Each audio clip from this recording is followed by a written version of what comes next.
నమస్తే, welcome to Suman TV. ప్రస్తుతం మనతో పాటు ఉన్నారు diabetes management expert since 2006 doctor G Kiran గారు. వారితో మాట్లాడదాం.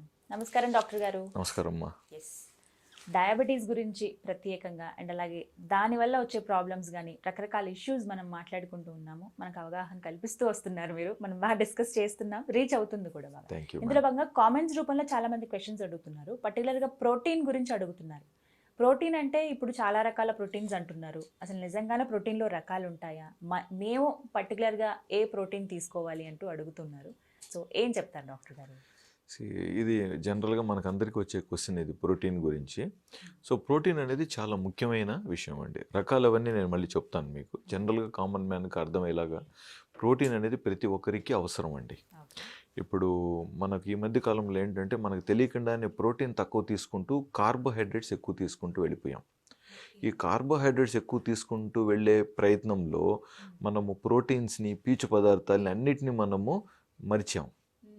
అందువల్ల మనం ప్రత్యేకంగా మళ్ళీ పీచు పదార్థాలు ఉన్న ఆహార పద్ధతులు కావాలి. ప్రోటీన్ మనం మళ్ళీ మర్చిపోకుండా ఇంత ప్రోటీన్ మనకు కంపల్సరీగా కావాలని మళ్ళీ మనం చాలా విషయాలలో మేము డాక్టర్స్ అందరం కూడా చెప్తూ వస్తున్నాం. సో ముఖ్యమైన ఏంటంటే కార్బ్స్ తగ్గాలి. ఇప్పుడు మీరు చాలా అంశాలలో అంటే ఇప్పుడు రిలీజియస్గా మనం చూస్తే కూడా గుళ్ళల్లో ఎక్కడ కానీ అన్ని రకాలు కూడా ప్రోటీన్ అనేది కామన్గా మనకి గుగ్గుళ్ళు కానీ, అలసందులు కానీ, లేకంటే వీటన్నిటి అంటే మంచి ప్లాంట్ ప్రోటీన్స్ కింద వస్తాయి. ప్లాంట్ ప్రోటీన్స్ అనేవి చాలా ముఖ్యం అండి. ఇప్పుడు ప్రోటీన్ అంటే ప్రతి ఒక్కరు అనుకునేది ఏంటంటే నాన్ వెజిటేరియన్ అనుకుంటారు. ప్రోటీన్ అంటే నాన్ వెజిటేరియన్ తప్ప ఏది మనుషులకు గుర్తురాదు. అయితే మాకు తెలిసింది పన్నీర్ అంటారు. లేకపోతే సో పన్నీర్ కూడా ఒక రకంగా అనిమల్ కిందకే వస్తుంది కదా. ఇక్కడ ముఖ్యంగా మనం గమనిస్తే చాలామంది ప్లాంట్ ప్రోటీన్ని నెగ్లెక్ట్ చేస్తాం. అంటే ఈ మధ్య కాలంలో ప్రోటీన్ అంటే ఇటు మళ్ళీపోయాం మనం. ప్రతిదానికి మనకు మళ్ళీపోయాం. ముఖ్యంగా మన కోవిడ్ టైమ్స్లో చూస్తే ప్రోటీన్ బాగుండాలని చెప్పేసి ఏదో మేము 1-2 సందర్భాలలో చెప్పేతలికే ఇంకా దాని మీద పడి ఆల్మోస్ట్ రోజు నాన్ వెజిటేరియన్ ప్రోటీన్ తీసుకునే వాళ్ళ సంఖ్య కొంచెం ఎక్కువైందనమాట. అది కరెక్ట్ కాదు. దానివల్ల వీళ్ళల్లో కొంతమంది బరువు పెరిగిపోయి ఇబ్బందులు పడుతున్నా కూడా మనం ఆల్రెడీ గమనిస్తున్నామండి. ఈ 2 yearsలో మగ ఆడ భేదం లేకుండా బరువు కొంతమంది ఎక్కువ పెరిగారండి. అది కరెక్ట్ కాదు. చూసుకొని తీసుకోవాలి. ప్లాంట్ ప్రోటీన్ అన్నారు కదా సార్, వీటి గురించి ఎక్స్ప్లెయిన్ చేయండి. మనకు ఏషియన్స్కి, ముఖ్యంగా భారతీయులకి మనకు ప్లాంట్ ప్రోటీన్స్ మంచివండి. ఎందుకంటే మనము చాలా చరిత్ర చూస్తే కూడా బేసిక్గా మనకి ఎటువంటి పండగల సీజన్లో అయినా సరే ప్రోటీన్నే గమనంగా పెడుతూ వచ్చేవారు. అన్నదానాలు చేసినా సరే, ఏది చేసినా సరే వాళ్ళకి శక్తిని ఇవ్వాలంటే ప్రోటీన్ పెట్టేవాళ్ళు. ఇప్పుడు మన దగ్గర ఇప్పుడు గతంలో మనకు లేబర్ కూలోళ్ళు పనిచేసే వాళ్ళకు కూడా వాళ్ళు కొంచెం మంచిగా శక్తి ఉండే ఆహార పదార్థాలు పెట్టేవాళ్ళు. మన దగ్గర పనిచేసేవాళ్ళు. ఎందుకంటే వాడు పొద్దుటి నుంచి రాత్రి వరకు పొలంలో పనిచేయాలంటే వాడికి శక్తి ఉండాలి కదా ఫస్ట్. కాబట్టి వాళ్ళకు పెట్టిన ప్రతి ఫుడ్ ప్రోటీన్ ఫుడ్, మంచి కాల్షియం ఫుడ్ అండి. మనం కానీ గమనిస్తే కొంచెం వెనక్కి వెళ్ళి మనం కానీ ఆలోచించండి. వాళ్ళకు మనం ఏదైతే మంచిగా పెట్టాలనుకున్నామో అవన్నీ కూడా మంచి ఫుడ్సే. ప్రోటీన్ బాగుండాలి, వాళ్ళకు కాల్షియం బాగుండాలన్నమాట. సో మనకు ప్లాంట్స్లో ప్రోటీన్స్ తీసుకుంటే చాలా వాటిల్లో మంచి ప్రోటీన్ ఉంటుందండి. ముఖ్యంగా మనకు బీన్స్ కానివ్వండి, సోయా కానివ్వండి, తర్వాత మనకి ఇప్పుడు మనం చిక్ పీస్ అంటాం కదా, బఠానీలలో కానివ్వండి, తర్వాత ఈవెన్ గ్రౌండ్ నట్స్ కూడా అన్ని రకాలుగా మనకు చాలా మంచిదండి. లేత గ్రౌండ్ నట్స్ పొలంలో నుంచి అలా తీసినేటివి, వాటిలో మంచి ఫైబర్ ఉంటుంది, మంచి ప్రోటీన్ కూడా బాగుంటుంది అందులో. వాటిని ఉడికించి తీసుకోవచ్చు, మీరు పచ్చిగా తీసుకోవచ్చు. పచ్చిగా తింటూ ఉంటే కూడా వాటిలోంచి ఒక జ్యూస్ లాగా కూడా మనకు బాగుంటుంది, చాలా బాగుంటుంది. ఇప్పుడు ఇదే పల్లి మనం ఎండే కొద్దీ అందులో నెక్స్ట్ ఆయిల్ శాతం పెరుగుతుంది అనమాట. అది వేరే మెటీరియల్ అవుతుంది. సో మనము ఈ బిగినింగ్ నుంచి మిడిల్లో వచ్చే వరకు ఈ మంచి పల్లీలు అనమాట. వీటిలో ప్రోటీన్ బాగుంటుంది, ఫైబర్ కూడా బాగుంటాయి అన్నమాట.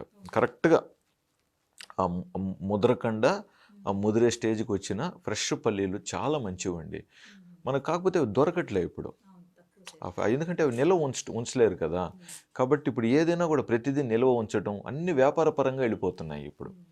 సో ఏం మాట్లాడినా కూడా అది వ్యాపార పరంగా నిల్వ ఉంచడం, ఎలాగ అమ్మటం, దాని మీద మైండ్ పెడుతున్నాం. కాబట్టి కొన్ని మనకు న్యాచురల్కి దూరం అవుతున్నాం కాస్త. కాబట్టి వీలైన వాళ్ళు అవి లభ్యం చేసుకోగలిగిన వాళ్ళు మనం చెప్పే వాటి మీద కొంచెం కానీ దృష్టి పెడితే డెఫినెట్గా ఏం పెద్ద అసాధ్యమైన వస్తువులు కాదు. సో మనకేంటంటే ప్లాంట్ ప్రోటీన్ ఉంటుంది, యానిమల్ ప్రోటీన్ ఉంటుంది, ఇంకా సార్ ఇంకా వేరే ఇంకా మనకు ఇప్పుడు ఈ మజిల్ బిల్డింగ్ కోసం వే ప్రోటీన్ అని చెప్పి, ఇంకా మనము కొంతమంది పేషెంట్స్కి మనం ప్రోటీన్ పౌడర్స్ కూడా ప్రిస్క్రైబ్ చేస్తూ ఉంటాము. ఇందులో భాగంగా చాలా మంది ఇక్కడ plant protein based protein powders తీసుకోవచ్చా అని అడుగుతున్నారు డాక్టర్ గారు. సో అలా యాక్సెప్ట్ చేసి తీసుకోవచ్చు పర్వాలేదండి.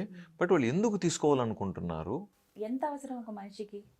జనరల్గా మనకు అరౌండ్ 50 గ్రామ్స్, 40 గ్రామ్స్, 70 గ్రామ్స్ పెరిగే పిల్లలకు ఒకలాగా ఉంటుంది అవసరం, గర్భిణీ స్త్రీలలో ఇంకొకలాగా ఉంటుంది.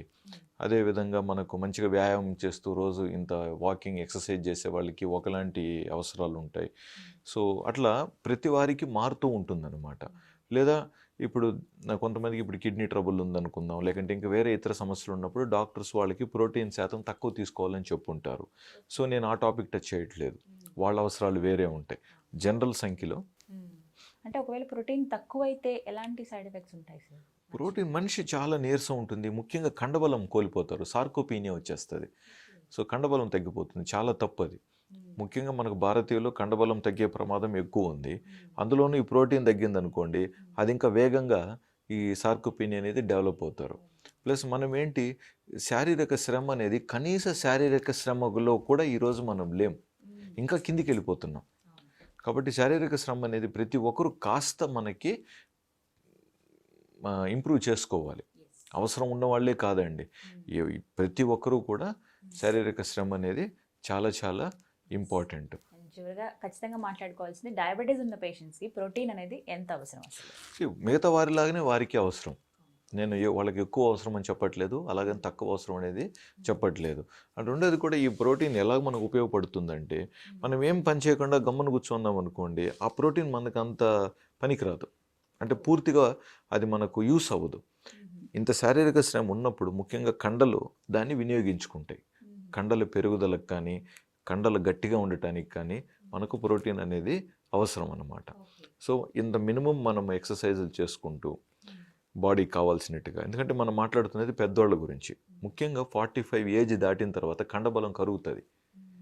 కాబట్టి ఆ కండబలం కరగకుండా మనం కండని మెయింటైన్ చేయడానికి సో మంచి ప్రోటీన్ తీసుకుంటూ ప్లస్ దానికి కావాల్సిన ఎక్సర్సైజులు కూడా చేసుకుంటూ ఉంటే కండబలం బాగుంటుంది, భుజబలం బాగుంటుంది, మనకు ముఖ్యంగా థైసు, మన తొడలు పిక్కలు వాటి బలం బాగుంటుంది. కాబట్టి అన్ని విధాలా ఇది హెల్ప్ అవుతుంది.